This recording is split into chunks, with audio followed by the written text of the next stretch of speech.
여러분, 혹시 이런 말 들어보셨습니까? 사람은 태어날 때부터 갈 날이 정해져 있다. 예로부터 우리 어른들이 입에서 입으로 전해온 말이지요. 그런데 만약에 말입니다. 그 날이 잘못 정해졌다면 어떻게 될까요? 오늘 제가 들려드릴 이야기는 조선 중기 경상도 안동고을에서 실제로 전해 내려오는 야담이랍니다. 혼례를 치른 바로 그날 밤, 꽃다운 20살 새색시가 신방에서 숨이 뚝 끊겼습니다. 가족들이 통곡하고 마을이 발칵 뒤집혔는데 새벽이 되자 그 새색시가 눈을 번쩍 떴습니다. 그리고 그녀가 저승에서 가져온 단 한 가지 비밀이 이 가문 전체를 구원하게 됩니다. 여러분, 자리를 편히 하시고 지금부터 첫날 밤 저 세상 다녀온 새색시 이야기 천천히 시작하겠습니다. 구독, 좋아요 부탁드립니다. 때는 조선 중기 경상도 안동 땅에서도 손꼽히게 유복한 선비 가문이 있었더랬습니다. 이씨 가문이라 하였는데 대대로 학문을 숭상하고 예를 중히 여기기로 고울해서 이름이 높았지요. 그 이씨 가문의 외아들 이름하여 이도준이라는 청년이 있었습니다. 나이 25세, 얼굴이 훤칠하고 글 읽기를 좋아하며 성품이 온화하기로 고을 처자들 사이에서 꽤나 소문이 자자했더랬지요. 아이고, 이씨 댁 도련님만 보면 가슴이 두근두근.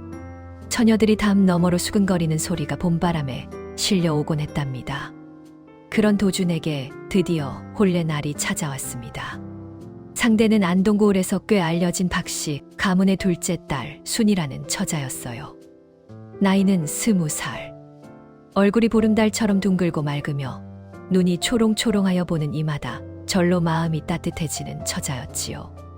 무엇보다 순이는 마음씨가 비단결처럼 고왔습니다. 가난한 이웃에게 몰래 곡식을 나눠주고 길에서 다친 강아지를 치마폭에 싸서 집에 데려온 적이 한두 번이 아니었으니까요. 박씨 댁 순이는 사람이 아니라 선녀가 환생한 게야. 마을 어른들이 혀를 차며 칭찬하곤 했답니다. 이 두 사람의 혼례가 잡히자마자 온 고을이 들썩였어요. 이씨 댁 도준이와 박씨 댁 순이가 혼이 난다고. 아이고, 그야말로 하늘이 맺어준 인연이로구나. 마을 사람들이 손뼉을 치며 기뻐했고 혼례 준비는 한 달 전부터 시작되었습니다. 혼례 날 아침부터 이씨 가문은 온통 꽃과 웃음으로 가득 찼습니다. 마당에는 노란 국화와 붉은 홍가시나무 가지가 한들한들 장식되었고 솥단지에서는 구수한 갈비찜 냄새가 모락모락 피어올랐지요. 이씨 댁 마당은 고을 사람들로 바글바글 북적였습니다. 할아버지 할머니부터 아이들까지 모두 한껏 차려입고 나왔는데 어찌나 사람이 많던지 마당이 좁아서 발 디딜 틈이 없을 정도였어요. 국밥이 여기 있소. 술 한 잔씩 드시오. 사람들은 먹고 마시고 떠들며 흥에 겨워 절로 어깨를 들썩였습니다. 누군가 북을 두드리기 시작하자 꽹과리 소리가 덩달아 울리고 어느새 마당 한가운데서 덩실덩실 춤판이 벌어졌지요. 얼쑤, 좋다 좋아. 나이 드신 어르신들도 손뼉을 치며 허허 웃으시고 아이들은 음식상 사이를 요리조리 뛰어다니며 깔깔거렸습니다. 그리고 마침내 순이가 가마를 타고 이씨 댁 대문 앞에 도착했습니다. 붉은 연지를 찍고 족두리를 쓴 순이의 모습은 아 정말이지 이 세상 사람이 아닌 듯 곱고 아름다웠습니다. 어머나 저리 고울 수가. 구경하던 안악들이 손으로 입을 가리며 감탄했고 도주는 처음 순이를 본 순간 귓불까지 새빨개져서 눈을 어디 둬야 할지 몰라 쩔쩔맸습니다. 그 모습을 보고 어른들이 또 한바탕 웃었지요. 혼례가 끝나고 하객들이 하나둘 돌아가기 시작했습니다. 놀이 지고 어둠이 내려앉자 이씨 댁 신방에 등불 하나가 조용히 밝혀졌지요. 신방은 이씨 가문 사람들이 정성껏 꾸몄습니다.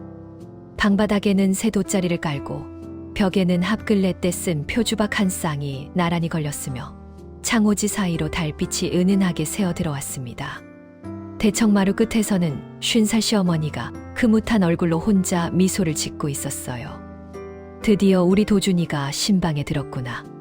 시어머니는 기쁨에 눈가가 촉촉해졌습니다.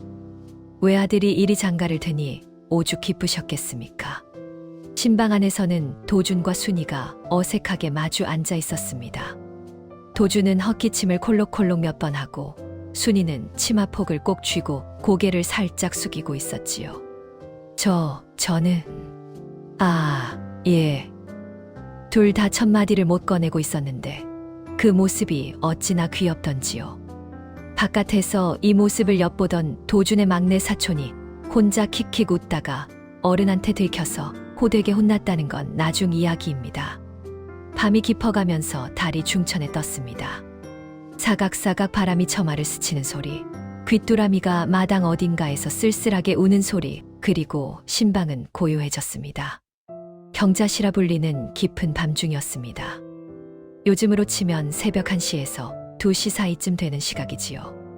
신방에서 갑자기 쿵 하는 소리가 났습니다.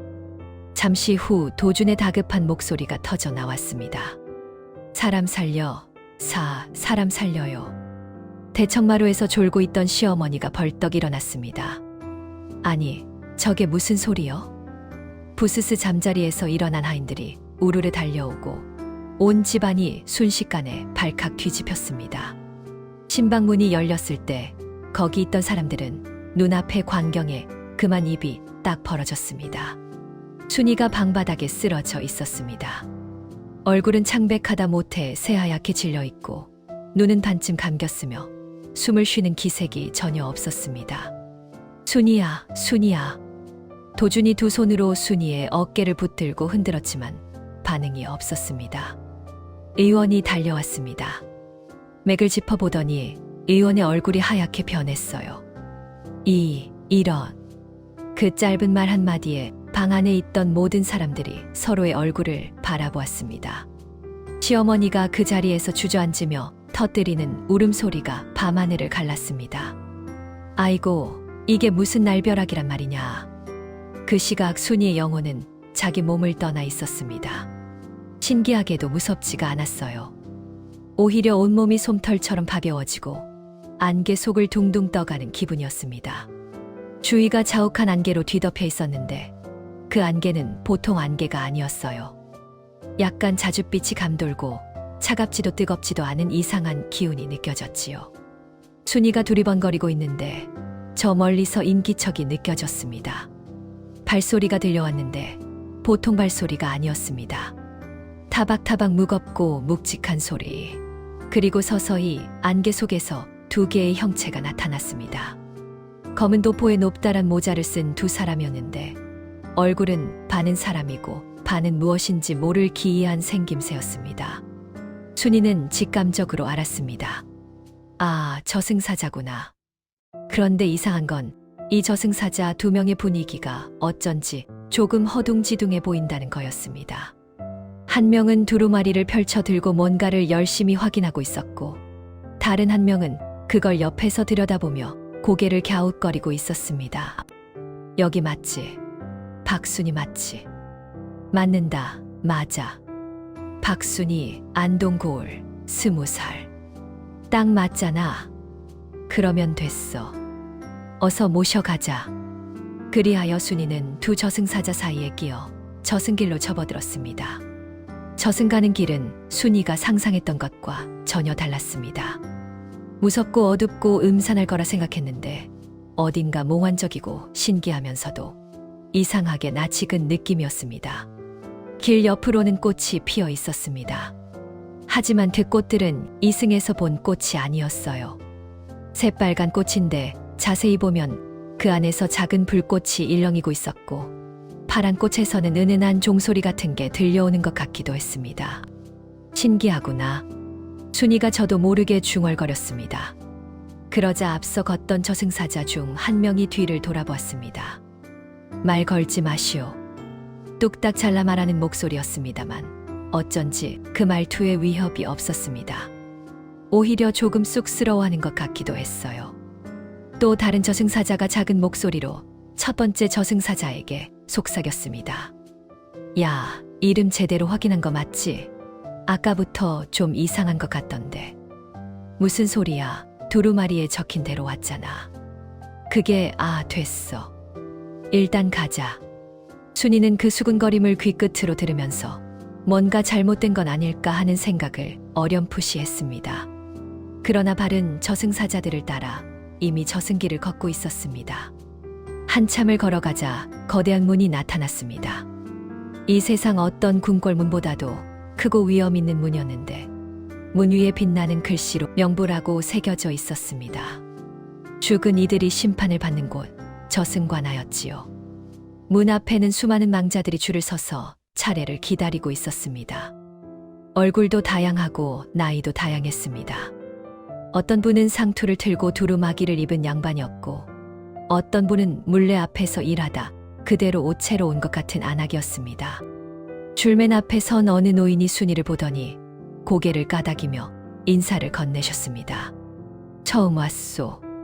아, 예, 저도 잘 모르겠습니다.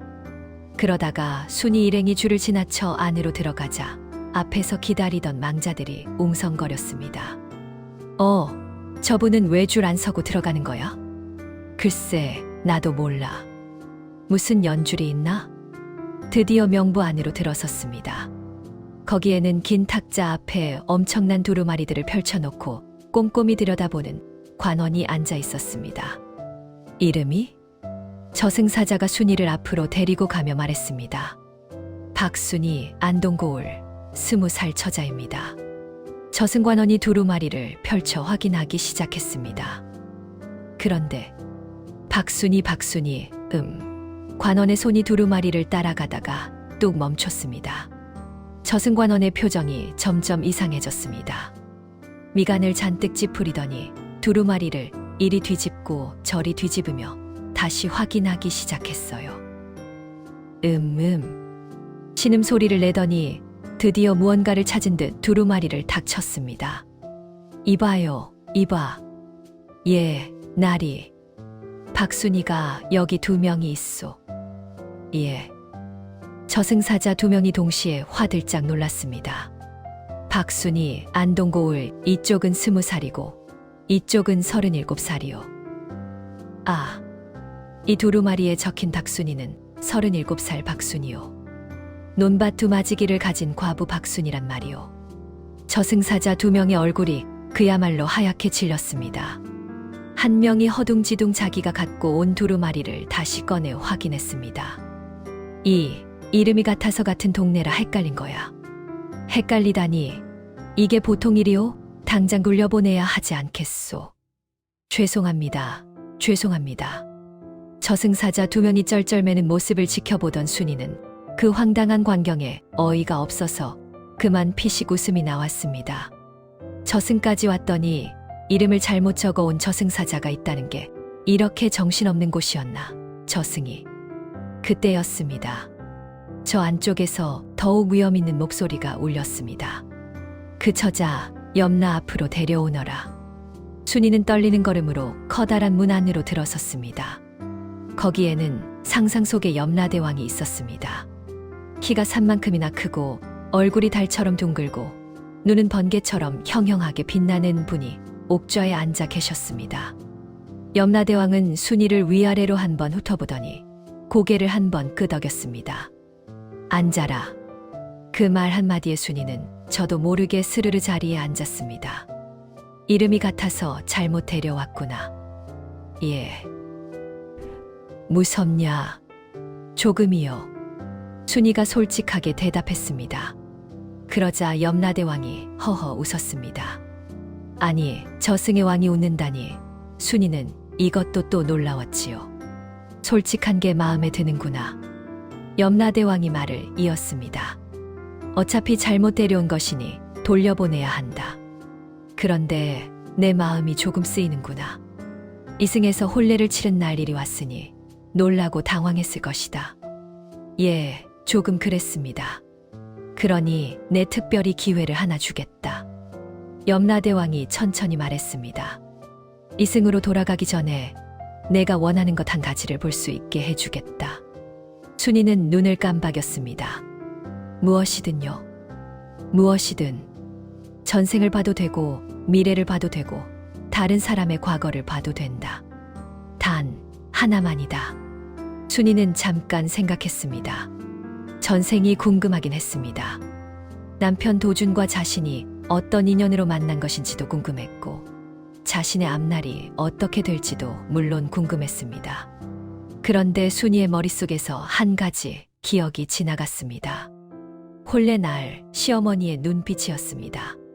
흐뭇하고 기뻐하는 눈빛 뒤에 아주 잠깐 찰나처럼 스치고 간 눈빛 하나 알 수 없이 어둡고 슬픈 눈빛. 남들은 몰랐겠지만 순이는 그걸 보았습니다. 그리고 순이는 결심했습니다. 시어머니를 보여주십시오. 염라대왕이 눈썹을 살짝 올렸습니다. 시어머니라고? 예. 시어머니의 과거를 보여주십시오. 좋다. 그러나 보고 나서 어떻게 할지는 내 몫이다. 알겠느냐? 예. 순이의 눈앞에 안개가 피어오르더니 서서히 장면이 펼쳐졌습니다. 젊은 여인이 보였습니다.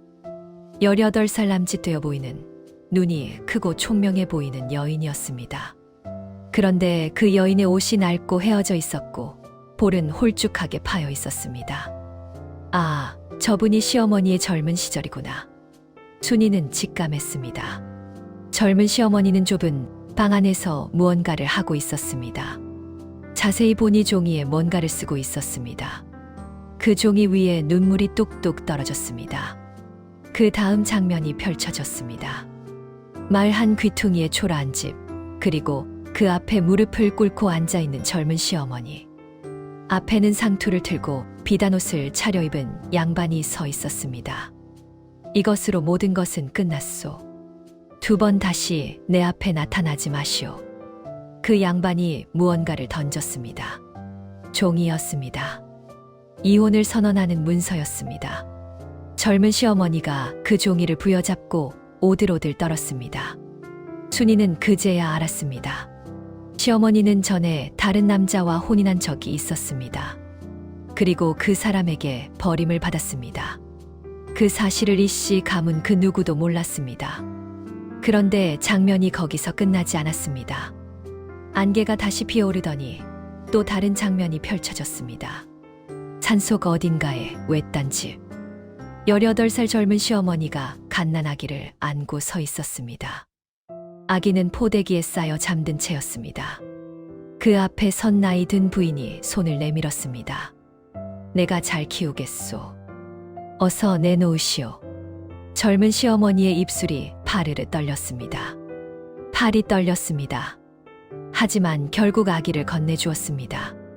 그리고 등을 돌려 한 발짝 내딛는 순간 젊은 시어머니가 무너지듯 주저앉았습니다. 소리도 없이 온몸을 오그리며 우는 모습이었습니다. 순이는 자기도 모르게 눈물이 차올랐습니다. 시어머니에게 아이가 있었구나. 그 아이를 남의 품에 두고 온 것이구나. 그 다음 장면. 이씨 가문으로 들어오는 젊은 시어머니의 모습이었습니다. 모든 과거를 지운 채 새 사람으로 시작하는 그 얼굴에는 결연함과 슬픔이 함께 담겨 있었습니다. 그리고 마지막 장면. 그 버려진 아이가 어딘가에서 자라고 있었습니다. 이미 32살이 된 장정이었는데 그 얼굴이 도준과 아주 조금 닮아 있었습니다. 같은 핏줄이 아니었지만 시어머니의 이목구비가 두 사람 모두에게 조금씩 배어 있었습니다. 장면이 사라지자 순이는 눈을 깜박였습니다. 입술이 바짝 말랐습니다. 마음이 먹먹했습니다. 염라대왕이 조용히 말했습니다. 다 보았느냐? 예. 어떻게 하겠느냐? 순이는 잠시 침묵했습니다. 그 아이가 만약 이씨 가문으로 찾아온다면, 찾아온다. 머지않아 그 아이를 키워준 양어머니가 세상을 떠나면서 아이에게 사실을 알릴 것이다. 이씨 가문의 재앙이 닥칠 수 있느니라. 어미가 전 남편에게서 낳은 아이를 감추고 들어왔다는 사실이 알려지면 이씨 가문은 집안이 흔들릴 것이다. 순이는 꽉 눈을 감았습니다. 그렇다면 내가 할 수 있는 게 있다. 눈을 뜨고 순이가 말했습니다. 그 아이를 이씨 가문에서 받아들이게 하면 됩니다. 그게 쉬운 일이라 생각하느냐? 어렵습니다. 하지만 그 아이도 죄가 없고 시어머니도 이미 충분히 고통받으셨습니다. 제가 이승으로 돌아가면 때가 되면 제 힘으로 그 아이를 품을 수 있도록 해보겠습니다. 염라대왕이 한동안 순이를 바라보았습니다. 그리고 나지막하게 말했습니다. 그래서 내가 이 집에 간 것이구나. 그 말에 순이는 가슴이 뜨거워졌습니다. 하나 더 보여주겠다. 염라대왕이 손을 들었습니다. 순이가 살짝 놀랐습니다. 아까 하나라고 하시지 않으셨습니까? 하나를 보여주겠다 했지 하나만 보여주겠다 하지는 않았느니라. 아니, 저승에도 말꼬리 잡는 분이 계셨습니다. 순이가 속으로 피식 웃었지만 입 밖으로는 예의 하고 고개를 숙였습니다. 다시 안개가 피어올랐습니다. 이번에는 훨씬 오래된 풍경이었습니다. 복식도 다르고 주변 풍경도 달랐습니다. 거기에 두 사람이 있었습니다. 젊은 선비 한 명과 처자 한 명. 그 선비의 얼굴이 어쩐지 도준과 닮아 있었습니다. 그리고 그 처자는 순이 자신과 닮아 있었습니다. 전생이로구나. 두 사람은 전생에서도 서로를 알았던 것이었습니다.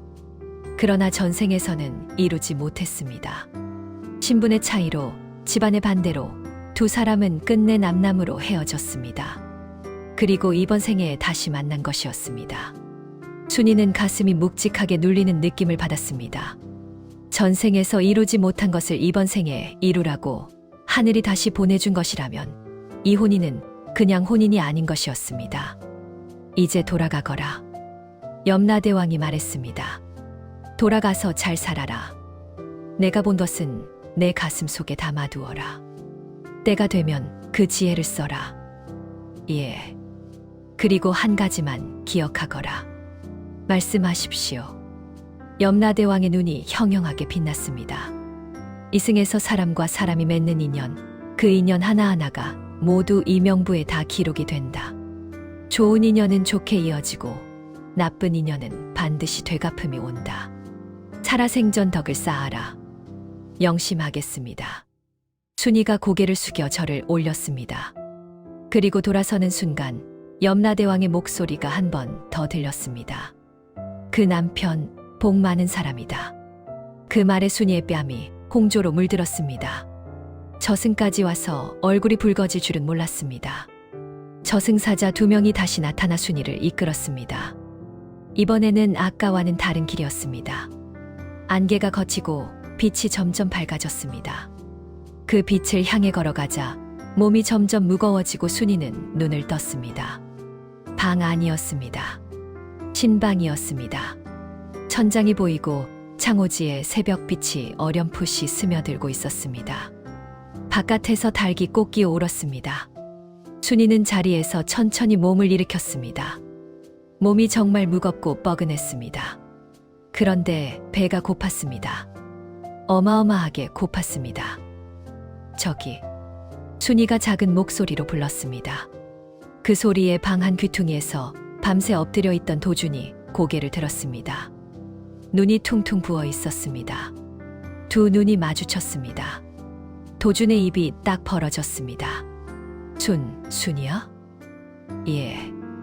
너 지금 배가 고픕니다. 그 말 한마디에 도준은 아무 말도 못하고 그냥 엉엉 울기 시작했습니다. 어깨를 들썩이며 아이처럼 소리 없이 우는 도준을 보며 순이도 눈물이 나올 것 같았습니다. 울지 마세요. 제가 살아났는데요. 그래서 더 울리지. 도준이 문을 열고 뛰쳐나가며 외쳤습니다. 순이가 살았다. 순이가 살아났다. 그 소리에 대청마루에서 밤을 지새운 시어머니가 벌떡 일어났습니다. 기절하지 않은 게 신기할 정도로 밤새 울어 눈이 퉁퉁 부은 시어머니가 신방으로 달려왔습니다. 순아. 시어머니는 순이를 와락 끌어안고 통곡했습니다. 아이고, 이게 꿈이냐 생시냐. 하느님 감사합니다. 부처님 감사합니다. 조상님들 감사합니다. 가리지 않고 닥치는 대로 감사 기도를 드리는 시어머니의 모습에 순이도 그만 울음이 터졌습니다. 하인들이 달려오고 어제 잔치에 왔다가 소식을 듣고 대문 밖에서 밤을 지샌 친척들이 우르르 몰려들었습니다. 살았다고? 숨이 돌아왔다고? 어떻게 된 일이야? 집안이 순식간에 또 한 번 축제판이 되었습니다. 누군가 부엌으로 달려가 아궁이에 불을 지피고 순이를 위한 죽을 쓰기 시작했습니다. 배가 고프다 하셨다면서요? 곧 준비해 드릴게요. 순이는 그 소란 속에서 멍하니 앉아 있었습니다. 살아있다는 게 이토록 따뜻하고 시끄럽고 정겨운 것이구나 하고 느꼈습니다. 사흘이 지났습니다. 순이는 말끔히 회복했습니다. 그런데 마을 사람들 사이에 소문이 돌기 시작했습니다. 이씨 댁 새색시가 저 세상 갔다 왔다는군. 그래서 그런가 돌아온 다음부터 눈빛이 달라졌다는데. 어떻게 달라졌는데? 뭔가 다 꿰뚫어 보는 것 같다고들 하더만. 마을 사람들은 호기심이 엄청났습니다. 이씨 댁 담장 밖으로 사람들이 삼삼오오 모여 속닥거렸습니다. 저 세상에서 뭘 봤냐고 물어보면 어떨까? 혹시 내 돌아가신 어머니는 잘 계신가 여쭤봐도 되려나? 에이, 무슨 소리야. 함부로 저 세상 이야기 꺼내는 게 좋은 일이냐고. 그 사이에 이 소문은 점점 퍼져서 인근 고을까지 퍼졌습니다. 사람들이 구경하러 오기 시작하면서 이씨 댁 대문 앞이 저자거리처럼 북적이게 되었어요. 도주는 문을 꼭 닫고 사람들을 돌려보내느라 진땀을 뺐습니다. 우리 처는 저 세상 사자가 아니란 말이오. 모두 돌아가시오. 에이, 딱 한 가지만 물어봐도 안 됩니까? 안 됩니다. 소란이 가라앉은 어느 저녁 무렵 순이는 시어머니의 방 앞을 지나다가 문득 발을 멈췄습니다. 방 안에서 시어머니가 혼자 기도를 드리고 있었습니다. 조용하고 낮은 목소리로 무언가를 빌고 있었습니다. 순이는 그 목소리를 듣다가 가슴이 쿵 내려앉는 느낌을 받았습니다. 시어머니가 빌고 있는 것은 손자 얘기도 가문의 번영도 아니었습니다. 아가야, 내가 어디 있든 건강하거라. 어미가 이러고 살아도 너만큼은 건강하고 탈 없이 살아가야 한다. 어미를 용서하거라.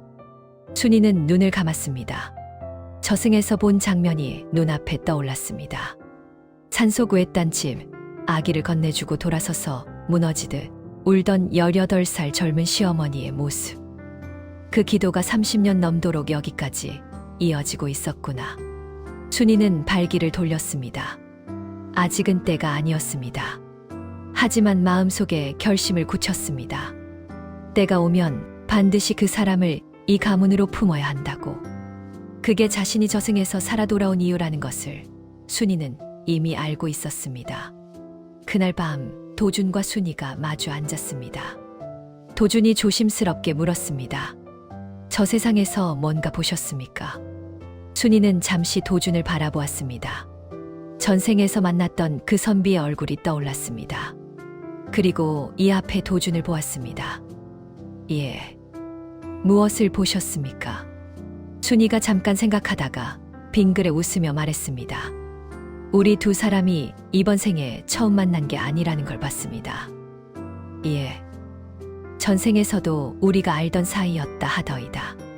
그때는 이루지 못했는데 이번 생에 다시 만나게 된 것이라고요. 도준이 눈을 동그랗게 떴습니다. 그렇습니까? 예. 그러니 이 혼인이 보통 인연이 아닌 것입니다. 도준이 한참 순이를 바라보다가 조용히 말했습니다. 그것 참 다행입니다. 다행이라니요. 저 세상까지 갔다 오셨는데 적어도 좋은 인연이었다 하니 다행이지 않습니까? 그 말에 순이가 피식 웃었습니다. 그리고 도준도 따라 웃었습니다. 그날 밤 두 사람은 처음으로 진짜 편안하게 마주보며 이야기를 나누었습니다. 혼례를 치르고 계절이 바뀌었습니다. 봄이 가고 여름이 왔습니다. 순이는 이씨 가문의 며느리로 자리를 잡아가기 시작했습니다. 아침 일찍 일어나 시어머니 밥상을 먼저 챙기고 낮에는 집안 살림을 살피며 저녁에는 도준의 글 읽는 소리를 들으며 바느질을 했습니다. 이씨 가문의 하인들도 순이를 좋아했습니다. 아씨는 저 세상 다녀오신 분이 맞나요? 어쩜 이리 소탈하세요? 저 세상 갔다 왔으니까 이승이 얼마나 소중한지 아는 거겠지. 순이가 빙글빙글 웃으며 대꾸했습니다. 그 말이 사실이었습니다. 순이는 이승의 모든 것이 예전보다 더 선명하게 느껴졌습니다.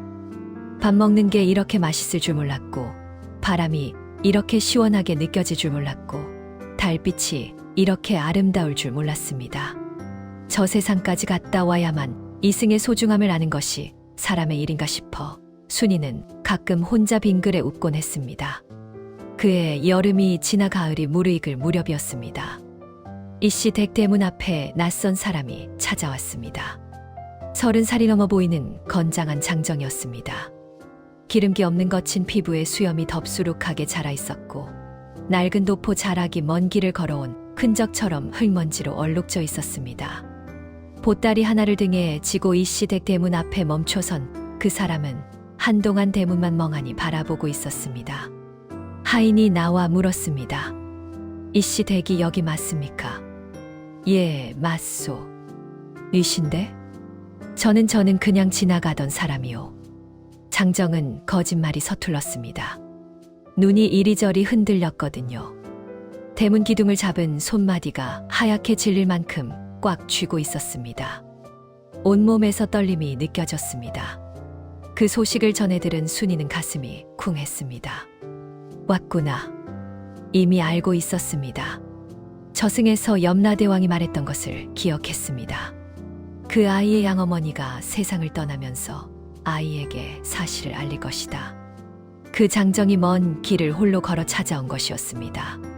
순이는 조용히 하인에게 말했습니다. 일단 들이세요. 밥부터 먹이고요. 장정은 밥을 받아들고 처음에는 주저했습니다. 그러나 밥 냄새를 맡자 결국 참지 못하고 허겁지겁 먹기 시작했습니다. 보아하니 며칠은 굶은 것 같았습니다. 밥 한 그릇을 뚝딱 비우더니 눈을 슬쩍 들어 순이를 보았습니다. 그리고는 민망한 듯 고개를 내렸습니다.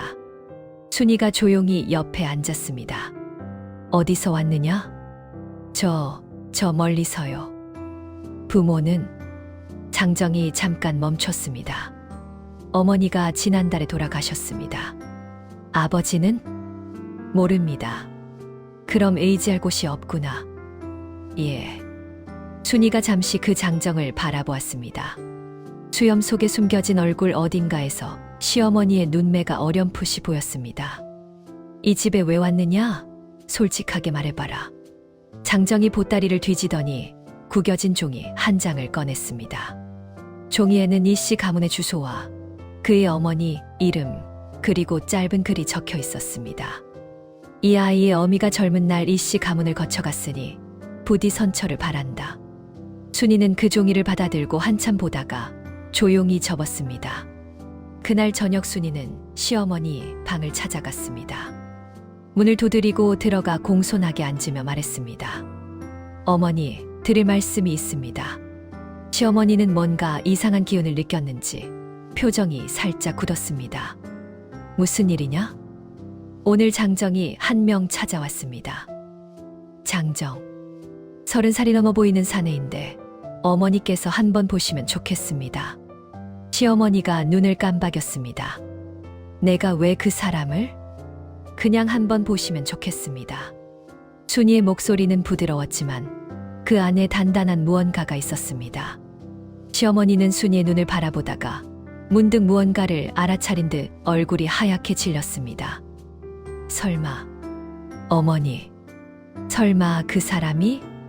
순이는 아무 말도 하지 않았습니다. 그냥 시어머니의 손을 두 손으로 꼭 잡아주었습니다. 시어머니의 눈에서 눈물이 소리도 없이 흘러내렸습니다. 오래 참아온 눈물이었습니다. 시어머니는 그날 밤 그 장정을 마당으로 불렀습니다. 달이 유독 밝은 가을밤이었습니다. 등불 하나를 마당에 내어 걸었습니다. 시어머니가 마루 끝에 서서 천천히 걸어 나오는데 다리가 떨려서인지 발걸음이 조금 비틀거렸습니다. 장정은 마당 가운데 서 있었습니다. 시어머니가 다가오자 그는 본능적으로 몸을 굳혔습니다. 시어머니가 그 사람의 얼굴을 등불빛에 비추어 천천히 들여다보았습니다. 주름 하나하나, 눈매, 입술의 생김새. 시어머니의 입술이 떨렸습니다. 내 이름이 무엇이냐? 복동이라 합니다. 복동. 시어머니가 작게 입 조렸습니다. 그 이름은 시어머니가 30여 년 전 아기에게 직접 지어준 이름이었습니다. 그 순간 시어머니가 무릎을 꺾었습니다. 꽝 하고 마당 흙바닥에 두 무릎을 꿇더니 그 장정의 손을 잡고 울기 시작했습니다. 미안하다, 미안하다. 복동이가 어리둥절해서 이 낯선 노부인을 내려다보았습니다. 그 옆에서 순이가 조용히 말했습니다. 저 어르신이 너를 낳아주신 어머니시란다. 복동이의 눈이 커졌습니다. 그리고 한참 동안 멍하니 있다가 복동이도 함께 무릎을 꿇었습니다. 어머니. 그 한마디에 시어머니의 통곡이 터졌습니다. 달이 밝은 가을밤 이 시댁 마당에서 한 어미와 32살 아들이 30여 년 만에 처음 마주 앉아 울었습니다. 그 옆에서 순이는 조용히 눈물을 닦았습니다. 그날 밤 늦게 도준이 순이와 마주 앉았습니다. 도준의 얼굴은 복잡했습니다. 기쁘다고도 슬프다고도 황당하다고도 할 수 없는 표정이었습니다. 당신 이미 알고 있었습니까? 순이가 천천히 고개를 끄덕였습니다. 저 세상에서 봤습니다. 그래서 그분을 드린 것입니까? 그분도 죄가 없습니다.